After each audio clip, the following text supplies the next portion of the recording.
Nell'ultimo evento calamitoso per la pioggia torrenziale che si è abbattuta in poche ore nel nostro comune sono venute alla luce tutta una serie di situazioni che certamente mettono a rischio e in pericolo la comunità castellese, particolarmente in quelle zone. Non mi riferisco a Cannizzaro, dove la zona è assolutamente lavica e pertanto sicura, mi riferisco a quelle zone in cui le decine di usurgive, di aste e di torrenti attraversano i centri abitati. Nel corso degli anni passati, sia lato collina Cicastello, sia lato collina Acitrezza, si è edificato molto spesso adiacenti ai torrenti o ai corsi d'acqua o alle aste pluviali.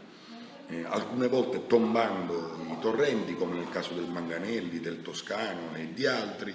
in altri casi costruendo proprio in adiacenza al letto, all'alveo del torrente stesso, e che naturalmente ha creato un danno che io non so come si potrà risolvere.